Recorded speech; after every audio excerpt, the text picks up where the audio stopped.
Bonjour à tous, je vous propose qu'on commence tranquillement et puis les gens de toute manière vont nous rejoindre au fur et à mesure qu'on va se rapprocher de midi. Déjà, merci beaucoup d'être là. Je me présente, Auréane Clostre. Donc moi, je suis cofondatrice de SteamShift et professeure à l'ESCP en énergie, business et climat. Voilà, donc le but du webinaire aujourd'hui, hein, comme vous l'avez deviné, c'est de vous partager des outils qu'on a pu observer et qui ont permis d'accélérer des transitions d'entreprise et qui nous paraissent intéressants de vous partager voilà, aujourd'hui. Juste par contre, ce webinaire a un fort tropisme sur le climat, comme vous allez voir. C'est pas parce qu'il n'y a pas d'autres impacts environnementaux majeurs, évidemment. C'est parce que conjoncturellement, c'est là où on a le plus d'actions, de retours d'expérience, la plus forte visibilité et un consensus scientifique et intergouvernemental mondial qui aide à faire avancer les choses. Voilà, juste un petit disclaimer pour les déçus et les fans de biodiversité comme moi qui pourrait y avoir dans l'audience. Donc, je vous propose qu'on commence par une petite remise dans le contexte. Vous avez déjà pas mal d'éléments que vous aurez déjà vus, mais étant donné la date de sortie du dernier rapport du GIEC, je vous propose qu'on fasse très rapidement une repasse sur ce volet-là et qu'après, on s'attaque aux 3 outils principaux qu'on va voir ensemble. Un outil qui va traiter de vraiment comment avoir une bonne ambition de transition, qui va être un vecteur d'alignement à tous les niveaux d'entreprise. Un outil puissant pour faire bouger, déclencher de l'action dans votre entreprise, parce qu'il y a pas mal de frustration parfois quand les discours patinent, les rapports ont du mal à être poussés au bon niveau et à être avancés, et les argumentaires sont compliqués à faire passer. Et enfin, un dernier outil qui va plutôt relever du plan d'action. Comment s'assurer qu'on a un plan d'action ambitieux et qu'on ne passe pas à côté de certains leviers d'action. Avant de plonger tout ça, comme promis, une petite passe sur le contexte, juste pour qu'on soit tous sur le même pied de départ. Donc, bah, j'aimerais essayer de prendre un peu un contre-pied en regardant ça de manière positive, tous ces titres-là que je vous montre, tous ces messages. C'est que, certes, le constat est alarmant, mais au moins, le constat, il est partagé. Il y a désormais une couverture forte du sujet. En Europe, notamment, il y a vraiment une prise de conscience collective de l'urgence climatique. Et le sujet, désormais, il est abordé au niveau COMEX, il est abordé dans les boards d'entreprise, ce qui n'était vraiment pas le cas il y a 6-7 ans. Donc, certes, c'est alarmant, mais j'aimerais voir quand même une victoire sur la mobilisation et l'attractivité qu'il y a et le rassemblement qu'il y a autour de ce sujet. Maintenant, pour objectiver un peu cette notion d'urgence climatique, je vous propose qu'on prenne quelques minutes pour se replonger dans les 3 rapports d'évaluation et concrètement, quels sont les points clés que nous, on pense qu'ils sont intéressants à regarder pour les entreprises et les conclusions vraiment qu'on peut directement tirer des différents rapports d'évaluation du GIEC. Donc, rapport d'évaluation du GIEC numéro 6, puisque là, il est en train de terminer son 6e cycle d'évaluation qui a commencé en 2016. Et donc, il a pu synthétiser, compiler tous les articles scientifiques, socio-économiques concernant le changement climatique et proposer ces synthèses extrêmement éclairantes. Donc, le premier volet, on en avait pas mal parlé cet été. Donc, le premier groupe de travail sur vraiment les évolutions physiques du climat, qui avait rendu son rapport en août 2021. Il a été très clair sur 3 points principaux. 100% du dérèglement climatique est dû à l'homme. Aujourd'hui, l'année dernière, en 2021, on était déjà à plus 1,1 degré Celsius de dérèglement climatique, d'augmentation de la température moyenne par rapport à l'ère pré-industrielle. Et si on veut se limiter à plus 1,5 degré Celsius, qui est ce seuil, notamment sur lequel on s'est accordé lors des accords de Paris, qui est ce seuil au-delà duquel les conséquences sont graves, il y a 2 choses importantes à faire. Premièrement, déclencher un pic des émissions et donc arrêter d'avoir cette tendance de croissance des émissions de gaz à effet de serre en 2025, donc demain, et diviser par 2 les émissions en 2030 par rapport à 2020. Donc ça, on le répète, et en fait, à chaque fois, le jeu se corse, à chaque rapport du GIEC, le jeu se corse. Une vidéo qui permet pas mal de voir apparaître ça, c'est la suivante, qui montre qu'on a affaire à des émissions de gaz à effet de serre qui ont un effet inertiel. C'est pas comme la pollution atmosphérique, on arrête d'émettre des polluants, instantanément, l'air va mieux. Il y a un effet inertiel aux gaz à effet de serre. Par exemple, le CO2, il reste à peu près un siècle dans l'atmosphère, ce qui fait qu'en fait, c'est vraiment un budget carbone, c'est un budget carbone qu'il faut réfléchir. Et donc, c'est vraiment l'intégrale de la courbe qui est à limiter. Une fois qu'on aura dépassé un budget carbone, on n'arrivera pas à limiter le dérèglement climatique à 1,5 degré Celsius. Donc, cet effet inertiel, il fait que c'est l'intégrale qu'il faut limiter. Donc, c'est-à-dire que plus on va retarder le pic d'émissions, plus la courbe elle va être violente. Vous l'avez vu sur la fin de la vidéo, on est sur une redescente assez violente de plus en plus à chaque rapport du GIEC, étant donné qu'on a un peu retardé les actions pour limiter nos émissions. Donc, les conclusions de ce rapport sont extrêmement claires. Aujourd'hui, on a à peu près à 5 milliards de tonnes de CO2 émis par an. Il faut arriver à la neutralité carbone en 2050. Et il faut évidemment travailler sur les autres gaz à effet de serre, dont on parle peu, mais le méthane, le protoxyde d'azote, tout cela aussi, leur réduction, elle va être indispensable pour réussir notre objectif commun. Le groupe de travail numéro 2, donc sur les conséquences et vulnérabilités au changement climatique, lui, il a publié son rapport en février 2022, comme vous l'avez sûrement vu. Il a été également très clair. Les impacts sont déjà là et observables. On est à plus 1,1 degré Celsius de dérèglement. Ces impacts s'intensifient au fur et à mesure que justement la température augmente et de manière non linéaire. Et de plus en plus, moins on va respecter les seuils qu'on se fixe, notamment le 1,5 degré Celsius. Il va aussi dire, ce rapport, que l'exposition et la vulnérabilité des écosystèmes et des systèmes humains vont être très variables. Donc, ça pose des questions de justice climatique. Mais ce qu'il faut retenir de ce rapport, c'est qu'il y a des mesures d'adaptation et d'atténuation qui permettent quand même de diminuer la vulnérabilité de ces systèmes.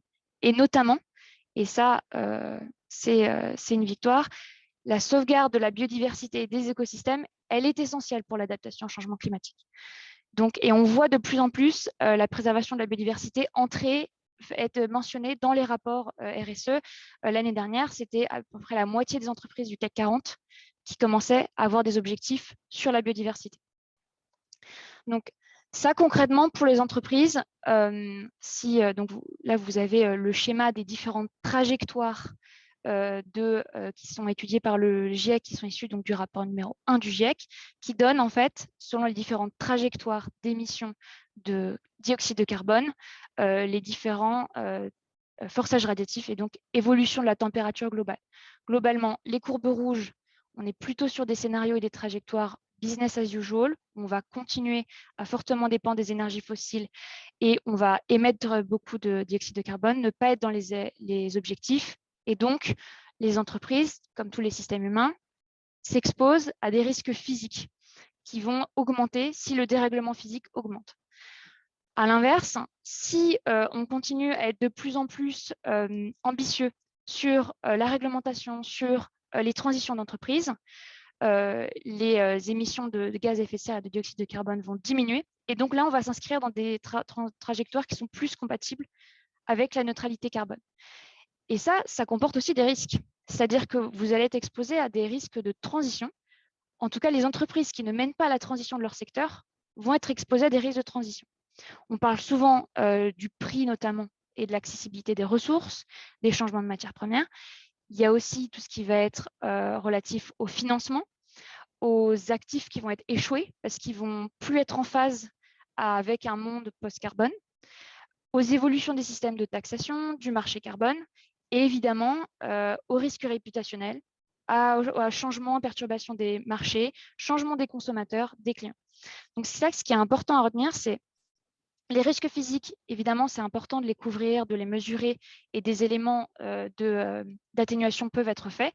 Mais ce niveau de risque, il a une composante quand même très forte, indépendante de l'entreprise. Les risques de transition, pour le coup, vont beaucoup plus dépendre de l'entreprise et de sa capacité à avoir anticipé et à avoir mené la transition de son secteur et avoir construit des explorations sur les transformations qui lui sont possibles. Parce que des transformations sont possibles et des solutions existe. C'est ce que le troisième rapport du GIEC qui est sorti au début de ce mois sur vraiment l'atténuation du changement climatique en parle, les nomme pour certains secteurs.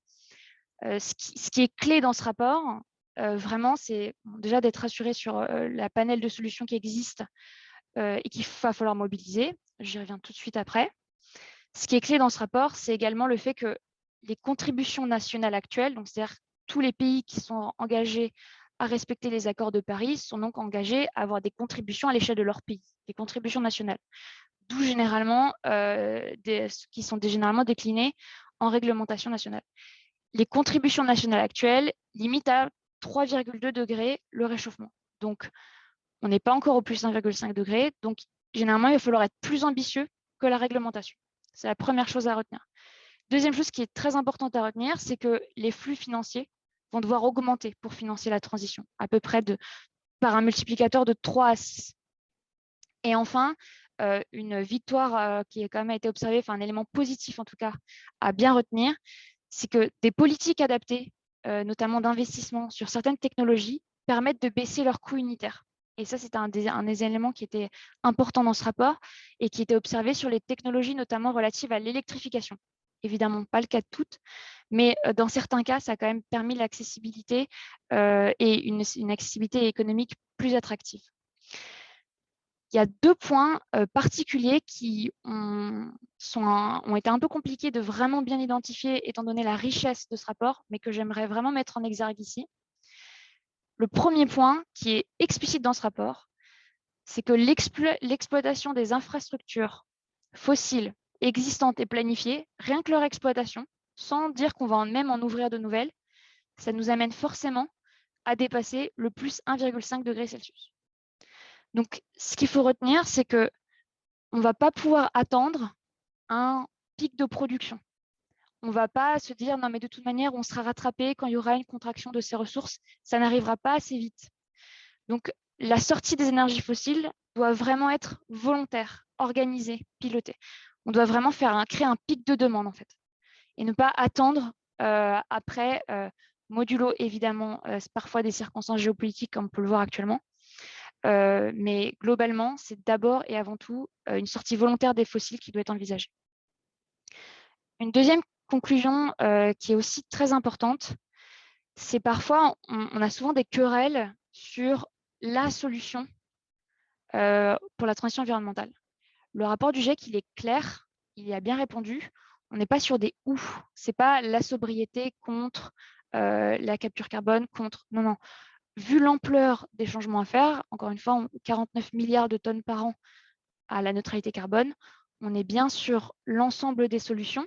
Évidemment, c'est pas toujours dans les mêmes temporalités, c'est pas toujours pour les mêmes choses, c'est pas toujours pour les mêmes usages, mais on est bien sur un ensemble de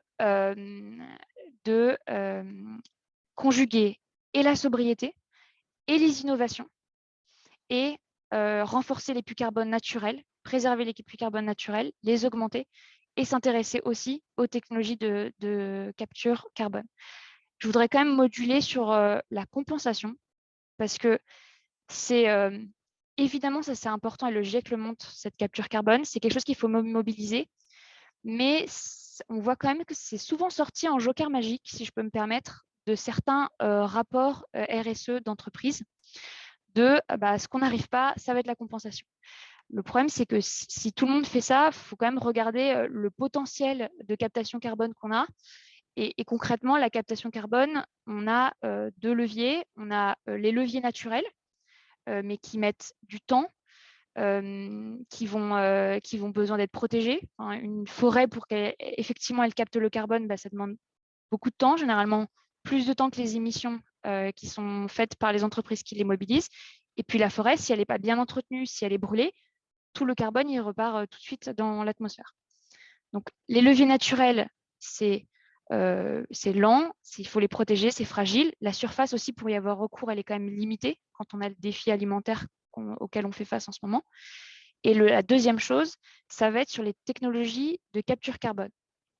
Alors certes, je vous ai dit juste avant que quand on a des bonnes politiques d'innovation et qu'elles sont concentrées, ça peut permettre de faire diminuer le coût unitaire des technologies, mais pour l'instant, ce n'est pas encore vérifié sur les technologies de capture carbone. elles sont encore très chères, très immatures. Et par exemple, si vous regardez aujourd'hui, ce qu'on est capable de faire, si on est capable de capter 40 millions de tonnes, alors qu'on émet 50 milliards de tonnes de CO2, première chose. Et deuxième chose, même avec des scénarios qui sont peu conservateurs sur les technologies, comme l'Agence internationale de l'énergie, on va être capable d'aller jusqu'à 80 millions de tonnes en 2030. Donc, c'est à prendre en compte, mais ce n'est pas un levier magique. Il faut vraiment être conscient du potentiel et de leur capacité à stocker du carbone. L'essentiel de l'effort, il est à faire en réduction des émissions des entreprises et des sociétés. Donc, le décor, il est planté. On va passer dans les outils tout de suite. Donc, voilà, la transition énergétique et environnementale, c'est un défi commun, exigeant. On a besoin d'une réduction rapide et profonde des émissions, une sortie volontaire des fossiles, de l'emploi de l'ensemble des leviers possibles et de mener des transitions ambitieuses urgemment. Donc, ce que je vous propose, c'est de zoomer sur donc, le premier outil qui répond à cette volonté d'ambition des entreprises. Concrètement, là, en ce moment, on a une prise de conscience collective, on le voit, on en parle beaucoup, il y a une mobilisation apparente vraiment croissante. Par exemple, le site Net Zero Tracker recense toutes les entreprises qui font des déclarations, qui ont des déclarations qui sont scientifiquement fondées, etc. On va y venir tout de suite après. En 2021, la moitié des plus grandes entreprises cotées en bourse avaient formulé un engagement net zéro. C'est très intéressant, mais je ne sais pas si vous avez le même sentiment. Personnellement, je suis assez mitigée dans la mesure où on devrait être soulagé de tous ces effets d'annonce, toute cette mobilisation apparente. On devrait être rassuré. On devrait se dire qu'on est à l'avènement d'une société post-carbone. Mais pourtant, je n'arrive pas à en avoir la conviction. Donc, avec les équipes, on a un peu essayé de regarder ça et d'identifier de plus près pourquoi est-ce qu'on a ce décalage entre ce qu'on voit et ce qu'on entend partout. Et c'est la sensation profonde et la croyance profonde qu'on a. On a identifié deux raisons principales qu'on applique, nous, maintenant, tout le temps. La première chose, c'est qu'on a affaire quand même à des ambitions et des déclarations qui sont très hétérogènes et qu'on a un véritable besoin de séparer les effets d'annonce creux, et il y en a, des ambitions de contribution réelles, il y en a également. Donc, nous, ce qu'on vous propose comme premier outil, c'est une checklist. Là, on vous donne les principales dimensions que nous, on regarde pour se rassurer et arriver à déjà rétablir de la confiance dans les mobilisations qu'on observe. Donc, les principales questions qu'on se pose, nous, ça va être déjà, est-ce que l'ambition, elle est objectivée dans le sens à, est-ce qu'on a affaire à des termes vagues, peu précis, et en fait, on ne comprend pas la promesse véritable qui nous est faite de réduction d'impact? Ou est-ce qu'on a une métrique de référence, un chiffre, un scope, un périmètre clair? Donc, c'est vraiment, est-ce qu'en lisant la déclaration qui est faite, on comprend ce que l'entreprise souhaite faire et le niveau d'effort auquel elle s'engage? La deuxième élément qu'on va regarder, ça va être, est-ce que c'est échelonné dans le temps? Parce que les promesses qui, après, n'ont pas un calendrier qui est compatible avec l'objectif de neutralité carbone globale, ça ne va pas forcément nous intéresser, ou on va s'interroger sur pourquoi est-ce qu'on ne peut pas être ambitieux et pourquoi est-ce qu'on ne peut pas trouver des moyens d'y arriver plus vite. La troisième chose qu'on va regarder, c'est est-ce que c'est fondé scientifiquement? Donc, notamment, est-ce que ça reflète vraiment la percolation des objectifs de contraction des émissions mondiales? Est-ce qu'on est bien sur une convergence de métriques sectorielles où tout le monde s'accorde à, par exemple, avoir une intensité carbone du kilowattheure qui va être plus faible? Est-ce qu'on est sur quelque chose qui est, par exemple, en ligne avec les Science-Based Target Initiative? Ça, on va pas mal le regarder parce qu'on a vu qu'il y avait une partie des entreprises qui annonçaient des choses qu'elles étaient en mesure de faire. C'est déjà bien, mais ce n'est pas en phase avec l'effort qui est demandé au niveau planétaire. Ça va être le troisième élément qu'on va regarder. Et enfin, est-ce que l'effet d'annonce, il est adossé à un plan d'action adapté et proportionné au vu des efforts qui sont mis en avant? Et ça, ce décalage entre les ambitions est fort, hein, pour mémoire, mais je pense que beaucoup d'entre vous, ils sont déjà bien sensibilisés, c'est du greenwashing. Survivre à cette checklist quand même des ambitions d'entreprise. Donc ça, déjà, c'est un bon élément à partager. Est-ce que, si on prend un petit moment juste là, merci beaucoup Antoine pour avoir participé déjà.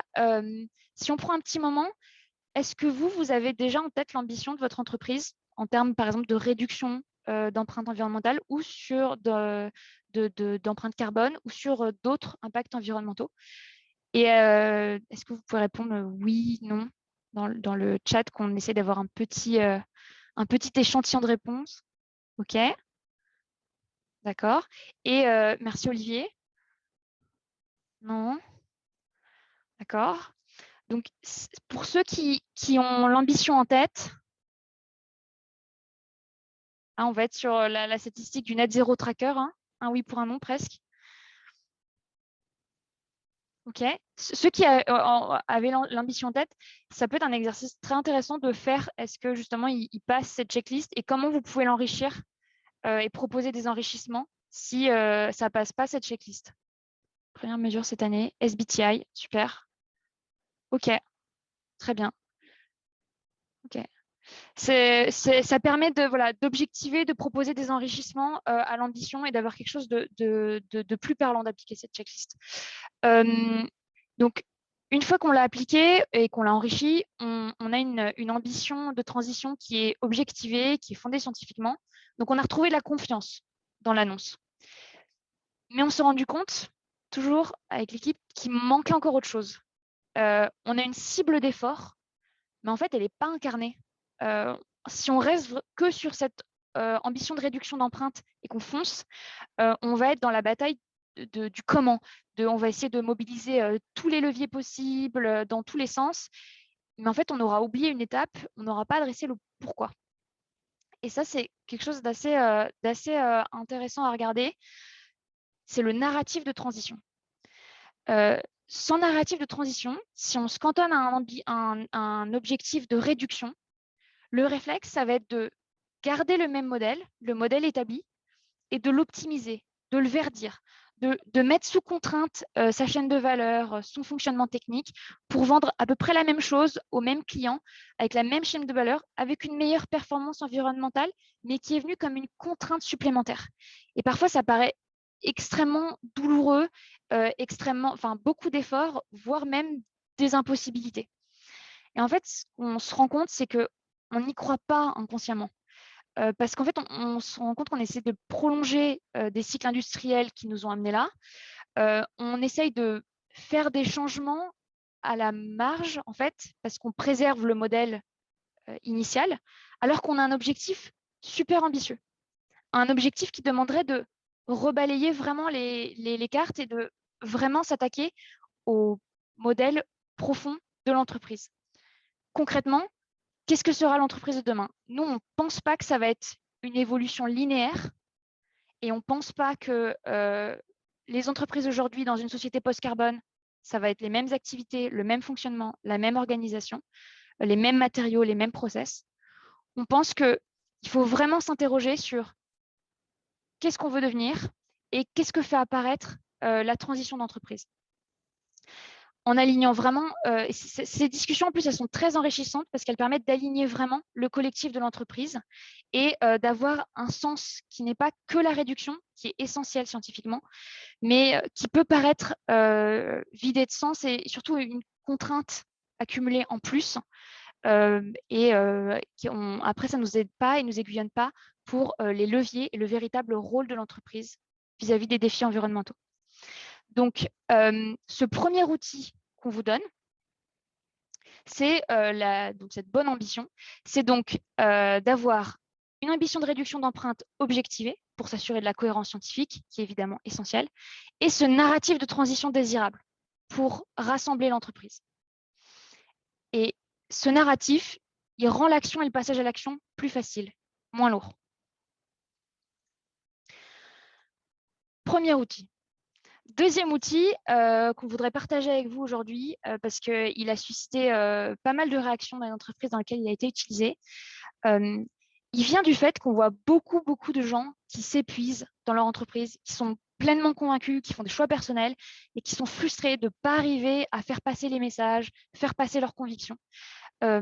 Généralement, ils vont faire de longs argumentaires, des présentations complexes, techniques, précises, très étayées, pour sensibiliser aux notions scientifiques, expliquer le pourquoi du comment.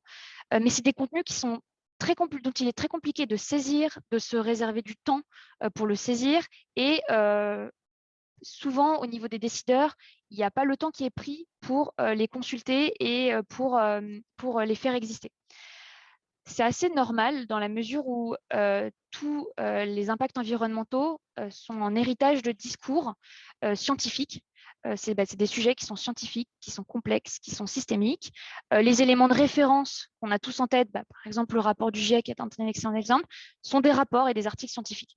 Donc logiquement, on prolonge un peu ce degré d'analyse, on prolonge ces structures de discours dans les messages qu'on va faire passer, mais c'est souvent pas adapté à malheureusement la réalité et l'urgence permanente dans les entreprises. Nous, ce qu'on a vu et ce qu'on propose, c'est de prendre vraiment le contre-pied. S'inspirer d'un tout autre univers qui est le champion de faire passer des messages coup de poing, faire de la place pour des sujets, attirer l'attention, c'est le marketing. Votre but est d'attirer l'attention, de créer l'urgence et de rassembler les gens autour de votre sujet pour ensuite qu'ils aménagent le temps et l'espace pour plonger dans vos contenus, vos rapports étayés et tout ce que vous avez déjà. Donc, nous, ce qu'on vous propose, c'est l'utilisation de contenu viral. Un contenu viral, c'est quoi? C'est un visuel marquant, un message super simple qui va permettre d'intriguer, de rassembler, ça va se diffuser très vite généralement dans l'entreprise, ça va faire beaucoup parler et ça va faire de lui-même, ça va vous créer l'espace pour pouvoir après avoir les discours plus longs et plus complexes. On vous donne quelques exemples qu'on a vus dans certaines entreprises. Vous verrez qu'ils s'appliquent dans des conditions très différentes. Leur but à chaque fois, c'est le même, porter l'attention sur le problème que l'équipe ou qui s'était saisie du sujet avait identifié et arriver à remonter aux décideurs pour pouvoir avoir de la place pour de l'action et avoir de la place pour remonter leurs idées et ce qu'ils voulaient faire passer. Un premier contenu viral, c'est le contenu viral qui a été diffusé dans Turbomeca, qui avait pour but de mettre en face l'écart qu'il y avait entre les projets de R&D qui étaient menés par les équipes R&D, qui étaient donc de l'optimisation très complexe de systèmes de turbines actuels, et les objectifs qui avaient été pris par la direction générale. Et de visualiser, de le représenter, cet écart, tout simplement par ce graphique, ça a permis de encourager la réalisation d'une exploration en utilisant des méthodes d'innovation de rupture pour pouvoir aller plus loin et faire autre chose que les projets qui étaient prévus, qui ne permettaient pas d'aller d'atteindre les objectifs. Un deuxième contenu visuel qui a été fait, là on est dans un bureau d'études spécialisé en infrastructure, c'était la question de responsabilité et de sens qui était mis en avant. L'équipe qui avait fait ça a été un peu une équipe pirate qui avait voulu mettre en avant le fait qu'un bilan carbone, c'était bien, mais en tant que bureau d'études, d'autant plus spécialisé dans les infrastructures, la vraie responsabilité de l'ingénieur était sur les projets qui étaient choisis et la manière de concevoir ces projets. Alors, ça n'a pas eu le résultat escompté parce que le fin du fin, c'était d'avoir de la direction, de faire acter par la direction un retrait des projets de type agrandissement d'aéroports, qui n'a pas été un choix pris par la direction. Par contre, ça a tellement marqué que ça a encouragé de faire davantage d'efforts sur chaque projet en termes de conception bas carbone, en termes d'études et de coordination. Et ça a permis d'encourager, de grossir les moyens donnés au groupe de travail sur la circularité. Ça a permis de remettre la question de responsabilité et de sens du travail au vu des enjeux environnementaux. Un autre exemple de contenu viral, ça a été d'attirer l'attention sur un impact environnemental, donc qui n'était pas le carbone, qui était peu regardé et qui était inhérent au procédé de fabrication historique, qui était la génération de déchets, pour mettre en avant la disproportion de génération de déchets par rapport à la création de produits finis et de pouvoir enclencher des démarches d'exploration de technologies émergentes qui seraient moins créatrices de déchets, étant donné qu'en fait, c'était les technologies historiques et les procédés de fabrication historiques qui étaient responsables de ça. Voilà. Deuxième outil, donc, le contenu viral, pour voir comment faire passer les messages et comment mobiliser un peu plus l'attention. Est-ce que vous, dans vos entreprises, petit échange, n'hésitez pas à partager sur le chat, est-ce que vous, dans votre entreprise, vos communications, c'est généralement très chiffré, très technique, très long, des rapports étayés et fouillés, ou est-ce que vous pensez que ce genre d'outil pourrait vous aider, ou est-ce que vous mobilisez déjà ce genre d'outil et vous avez déjà pris ce genre de contenu viral qui a eu ou pas du succès? N'hésitez pas à partager.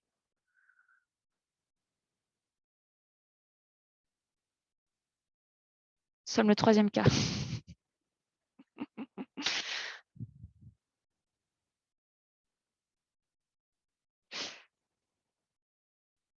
Alors, comment est-ce diffusé dans cette campagne? Affiche dans les bureaux, réseaux sociaux internes, officiels, officieux. Alors, ok. Ça dépend des. Ça dépend. Je laisserai déjà aussi le troisième cas à répondre. Pour les autres, ça dépend. Ça a été diffusé généralement sur le réseau social d'entreprise, beaucoup par mail. C'est sûr qu'il y a un risque réputationnel sur ces contenus. Il faut être honnête là-dessus, s'ils fuitent. C'est un arbitrage à faire. Est-ce que ça vaut mieux quand même les diffuser en interne et s'y attaquer tout de suite que ça fuite plus tard? C'est sûr. Et ça a permis d'atteindre la direction à chaque fois. Mais ces contenus n'ont généralement pas été validés en amont avec la direction. Au contraire, le but, c'était de solliciter et de faire assez de bruit pour que la direction s'intéresse aux équipes. Intéressant, mais comment trouver la data? Eh bien, ça dépend.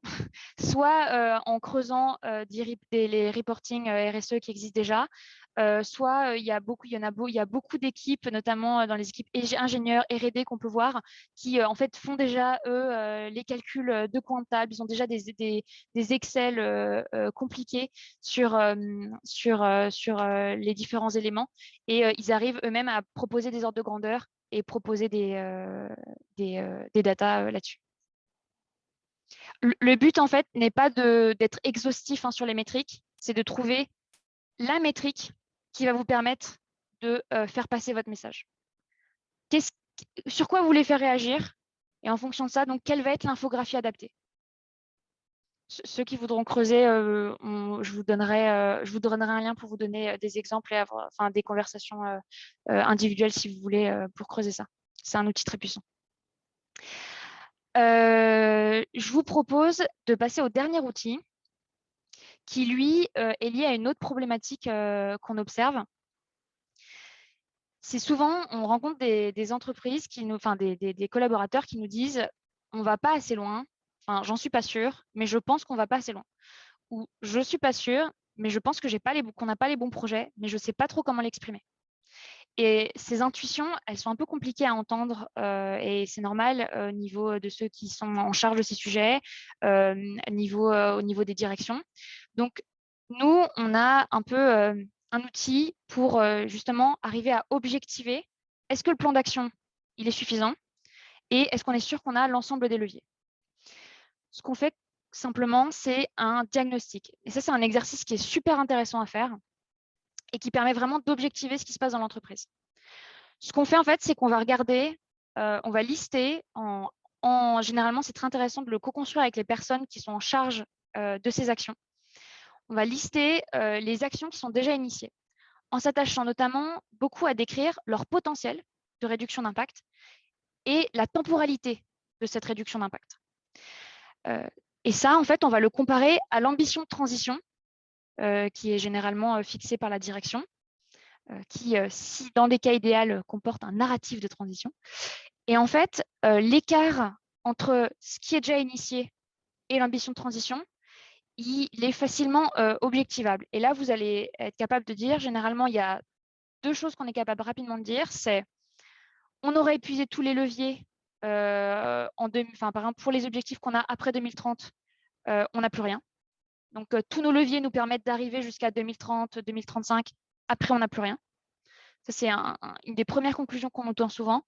Et une deuxième conclusion qu'on entend, c'est même si on fait tout, on n'arrive pas à dépasser 20%, 30%. Enfin, en tout cas, je vous dis des chiffres comme ça, mais en gros, c'est soit vous avez une date d'épuisement des leviers, soit vous avez une limite de la réduction par rapport à tout ce qui est déjà initié. Et là, cet écart, forcément, il fait apparaître les chantiers qu'il faudrait lancer, les actions qu'il faudrait lancer pour aller plus loin. Et avec ce type de contenu, c'est possible d'aller voir une direction et d'avoir des discussions constructives sur OK, on a objectivé le pour, ce n'est pas suffisant, ou on a objectivé le on n'est pas sur les bons projets. On est capable d'en parler, de s'aligner collectivement dessus et de proposer des actions et d'autres chantiers prioritaires. Un autre aspect qui est intéressant à faire lorsque vous faites ce diagnostic, c'est que quand vous regardez les différentes actions, demandez-vous quel type d'action vous avez en face de vous. Est-ce que vous êtes sur des actions d'optimisation, de réinvention ou de compensation? Parce que ce qu'on observe généralement avec ces diagnostics, c'est que les entreprises, elles ont déjà super bien envisagé tous les leviers d'optimisation, et elles ont déjà poussé, fait beaucoup d'efforts qui vont dans ce sens. Mais que ça, c'est limité et le potentiel d'impact est limité. Et donc, ce diagnostic, souvent, il met en lumière le fait qu'aller plus loin, réinventer, faire des explorations pour réinventer profondément son modèle d'affaires, pour avoir des innovations de rupture sur certains procédés ou certains produits, ça semble être le seul levier pour remplir les objectifs environnementaux, parce qu'on est arrivé au bout de tout ce qu'on pouvait optimiser sur le système actuel, et ce système, il a forcément des limites physiques. Voilà. Et évidemment, les compensations qu'on a fait en plus petit, parce qu'on se souvient de tout à l'heure, le potentiel de captation, il est tout petit. Donc, c'est vraiment quand on a déjà tout regardé côté optimisation et réinvention. Donc, le renoncement est une quatrième option. Ce n'est pas une option qu'on aime et qu'on privilégie chez Steam, mais il peut effectivement, ça demande d'autres priorisations. Est-ce que c'est un exercice qui vous semble intéressant à faire, ce diagnostic? Est-ce que vous l'avez déjà fait avec, je ne sais pas, l'équipe en charge, avec des collègues? Il faut demander de l'aide, parce qu'il est très, très intéressant, mais il demande pas mal d'efforts.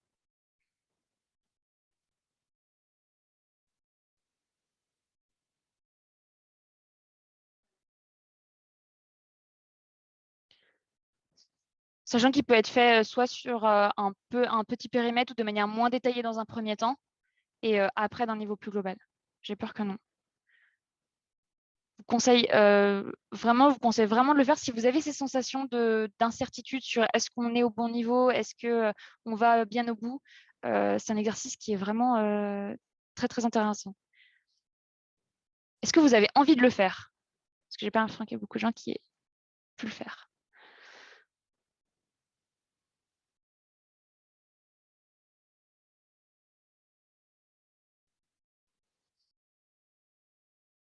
Merci Juliette. Très bien. Donc, c'était l'ensemble. Merci beaucoup Thomas. Donc c'était 3 outils très différents pour répondre à des choses très complémentaires qu'on observe sur l'alignement et sur le besoin d'alignement et d'envie et d'engagement de l'entreprise. Une ambition de transition, évidemment, basée scientifiquement, mais incarnée par un narratif de transition. C'est vraiment très important. Pour dégager les frustrations, créer l'espace, arriver à atteindre le niveau de direction et avoir les discussions au bon niveau, le contenu viral qui met bien l'entreprise en mouvement, et enfin le diagnostic et la mécanisme de diagnostic pour s'assurer de bien mobiliser tous les leviers et objectiver le constat de est-ce qu'on va assez loin au niveau de notre transition. Donc, c'est la fin de ce que j'avais prévu de vous raconter aujourd'hui. J'espère que ça a pu vous inspirer. Merci beaucoup d'être resté jusqu'au bout. Si vous avez des suggestions, des idées, si vous avez des éléments présentés, j'ai l'impression notamment sur le contenu viral, il y a des choses que vous voulez plus de matière, vous voulez voir, comme le dit Colette, vous voulez voir les templates qu'on a pour guider cet exercice, bah, n'hésitez pas à nous contacter. Nous, notre objectif, hein, c'est de faire avancer la transition le plus de monde possible. N'hésitez pas si vous avez des questions, je reste 5-10 minutes. Et puis sinon, merci beaucoup et bon appétit.